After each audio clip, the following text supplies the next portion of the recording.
மினாசான் தோமோ கொனிச்சிவா கெங்கி தேஸ்கா. தமிழ்கரா நராவில் நீங்கள் பார்த்துட்டு இருக்கிற கதை சுருக்கம் தாமேனா வதாஷ்னி கோஷித்தே குதாசாய். எபிசோட் 6 வரைக்கும் பார்த்துருக்கோம். எபிசோட் 7ல் என்ன நடக்குதுன்னு வாங்க சுருக்கமாக சொல்கிறேன்.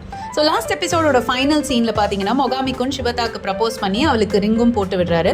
ஷிபதாவும் ரொம்ப ஹாப்பி ஆகிடுறா. Finally the one for her life கிடச்சிட்டாரு அப்படிங்கிற சந்தோஷத்தில் இருக்காங்க. நெக்ஸ்ட்டு மொகாமிக்குன் மேரேஜ் ப்ரிப்ரேஷன்ஸில் ரொம்ப ஃபாஸ்ட்டாக ப்ராக்ரெஸ் பண்ணுறாரு. ஒரு பக்கம் ஷிபதா ஹாப்பியாக இருந்தாலும் இன்னொரு பக்கம் ஒரு ஆங்ஸைட்டி அவளுக்கு இருந்துகிட்டே இருக்குது.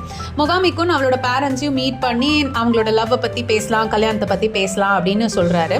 அதுக்கும் அவள் கொஞ்சம் யோசிக்கிறா. பட் ஃபைனலி எல்லாமே ஸ்மூத்தாக போயிட்டுருக்கு. ஒரு நாள் ஆஃபீஸ் வேலையாக கோல்ட் ஸ்டோரேஜ்க்கு போகிற ஷிபதாவை தேடி மொகாமிக்குன்னும் அந்த கோல்ட் ஸ்டோரேஜ்க்கு வராரு.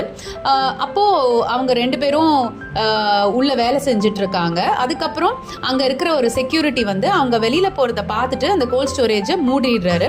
பட் ஆக்சுவலி அவங்க ஒரு காஃபி பிரேக்குக்கு போயிட்டு திரும்பி உள்ளே போகிறத அவர் பார்க்கல. ஸோ கோல்ட் ஸ்டோரேஜில் 2 பேரும் மாட்டிக்கிறாங்க. கொஞ்ச நேரம் ஆக ஆக அந்த கோல்ட் ஸ்டோரேஜ் ரூம் ரொம்ப சில் ஆகிடுது. என்ன பண்ணுறதுன்னு தெரியாமல் 2 பேரும் முழிச்சிட்டு இருக்காங்க. அப்போ அவங்க உட்காந்து பேசிட்டு இருக்கும்போது அவங்களோட லவ் ஜேர்னியை பற்றி பேசலாம். அப்போ கொஞ்சம் அந்த சில்னஸ் வந்து அவங்களுக்கு தெரியாமல் இருக்கும் அப்படின்னு அவங்க 2 பேரும் பேச ஆரம்பிக்கிறாங்க. சடன்லாக ஷிபதாக்கு மெமரி ஃப்ளாஷஸ் ஆகுது. அந்த மெமரி ஃப்ளாஷஸ் பார்த்தீங்கன்னா ஆக்சுவலி குருசவாசானோட அவள் ஸ்பெண்ட் பண்ணுற டைம் எல்லாம் அவள் வந்து நினச்சி பார்க்குறா.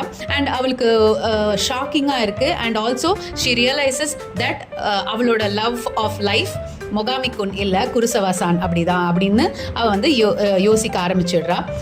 ஸோ சடனாக இப்படி யோசிச்சுட்டே இருக்கும்போது அந்த கோல்ட் ஸ்டோரேஜ் ரூமை வந்து செக்யூரிட்டி திறந்துடுறாங்க. அண்ட் ஷிபதா வந்து அங்கேருந்து ஓடி குருசவாசானை மீட் பண்ணுறதுக்காக போகிறா. அப்போ அங்கே வீட்டில் ஹருகோசானோட அவர் இருக்கிறத பார்த்துட்டு அவள் கொஞ்சம் டிசப்பாயிண்ட் ஆகிடுறா. But at the same time அவள் மனசில் நினைக்கிறத மொகாமிக்குன் கிட்ட வெளிப்படையாக சொல்லணும் அப்படின்னு யோசிக்கிறா. அண்ட் பிகாஸ் அவள் ஆக்சுவலி லவ் பண்ணுறது மொகாமிக்குன் இல்லை குருசவாசானதா அப்படிங்கிறது வந்து மொகாமிக்குனுக்கு தெரியணும்னு அவள் நினைக்கிறா.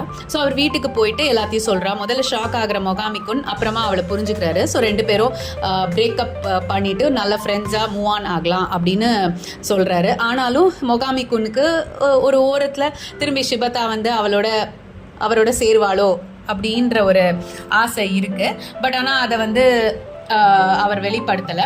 ஸோ கோயிங் ஃபார்வர்ட் எபிசோடில் என்னெல்லாம் நடக்குது, என்ன ட்விஸ்ட் அண்ட் டர்ன்லாம் இருக்குது அப்படிங்கிறதுக்கு ஸ்டே டியூன்ட் டு தமிழ்கரா நராவோ, our only entertainment and educational YouTube channel. மதனே.